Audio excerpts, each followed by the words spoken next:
Warning: this episode contains graphic content that may not be suitable for some. Viewer discretion is advised. On May 8, 1998, in Hancock County, in the Bay Area of St. Louis, Mississippi, at around 10:40 a.m., a truck driver discovered a body off of the I-10 East near Exit 2 off of the Stennis Space Center of mile marker 4. She had been hit by a car and was flung 230 feet in the air from the road. She was found face down, with her head towards a wooded area, slanting in a grassy area.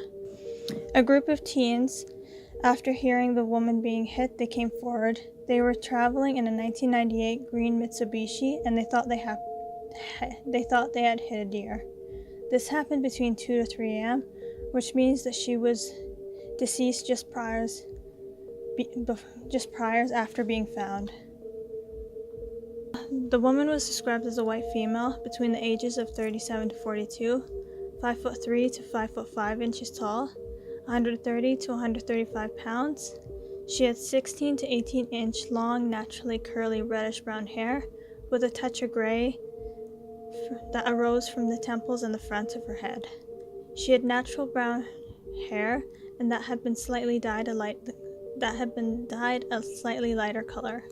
She had uniquely colored gray eyes, as well as a vaccination scar on her left arm. There was an old hysterectomy scar from a C-section, which noted that she probably had given birth twice, perhaps more. There has been no sign of alcohol or drugs in her system.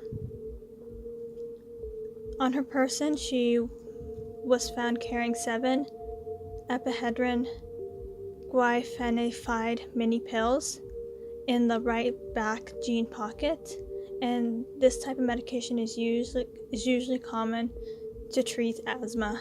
She suffered from black lung disease, emphysema, and chronic bronchitis. There was thick mucus found in her lungs. There was a moderate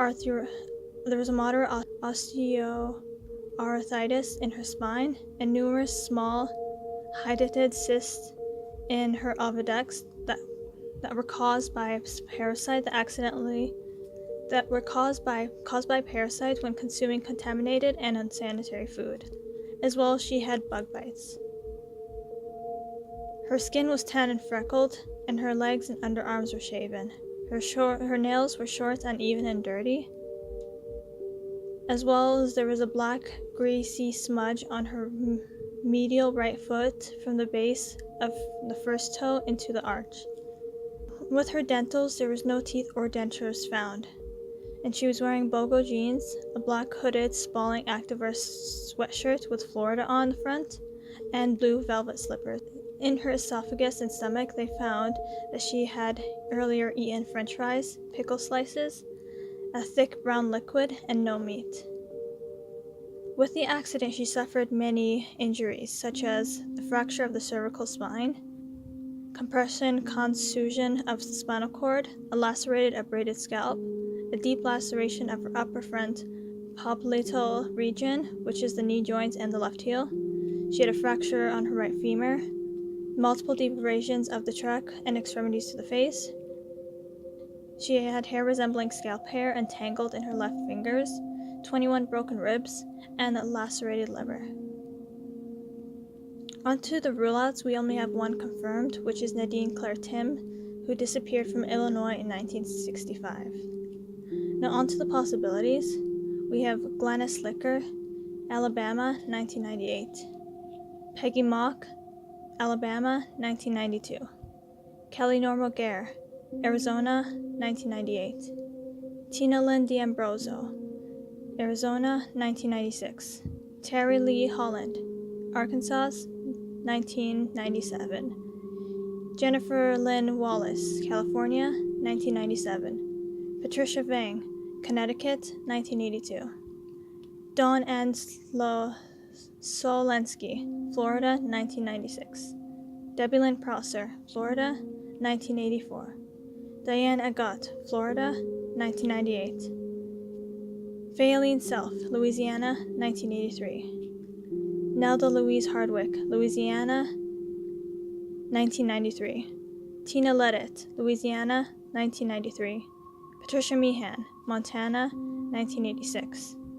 Tina Walls, Mississippi, 1987. Catherine Ann Wallace, Oregon, 1998. Patricia Louise Kelly, Tennessee, 1983. And Anita Marie Gunn, Virginia, 1990. Now on to the theories. We have a few. The first theory is that she possibly was a transient. Maybe she was badly equipped to take care of herself as her nails were uneven and she had parasites from unsanitary food, as well as she had no teeth.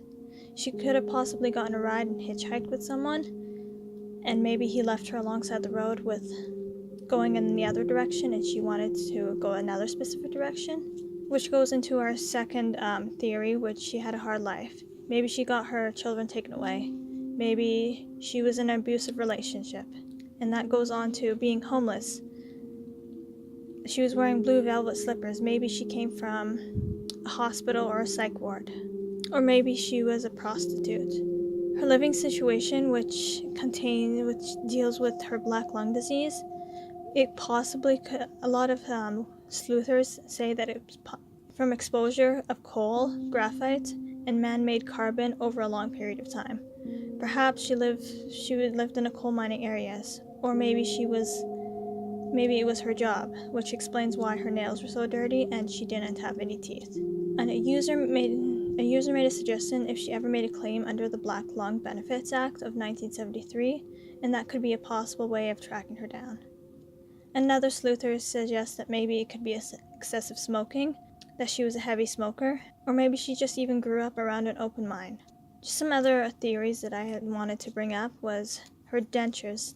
I wonder if they ever searched the area. Maybe they flew out during the hit. Maybe the nail damage was from the hit. Her eyes were described as uniquely gray. However, could they be a steel blue? Did she possibly have asthma from the medication? Or was she taking the medication for her black lung disease? Was she part of the military, which is why she was exposed to all these chemicals? Was the food she has eaten was leftovers from someone, possibly describing that she was homeless?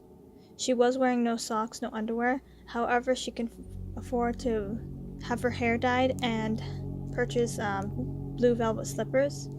Was she mentally ill? Did she come from a psych ward or from a hospital? I wonder if they looked to see if they had any puncture wounds from an IV. Her choice of footwear is kind of odd, as you wouldn't choose to wear slippers when going out. Or maybe she even stayed at a shelter nearby and those were just the only shoes she can find. I wonder if she also had any puncture wounds from drug use, and what was the vaccination scar from. And maybe she had lost her teeth due to the drug use.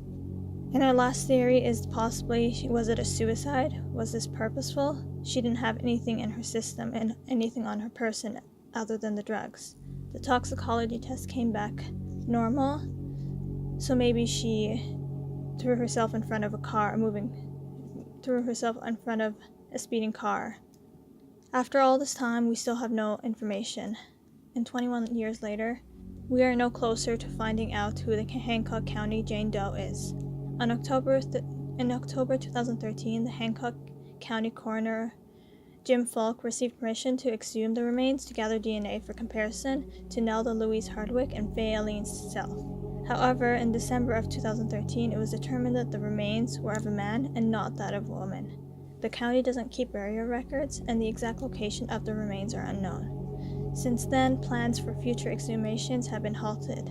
She is currently resting somewhere in the St. Joseph Cemetery in Diamond Head, Hancock, Mississippi.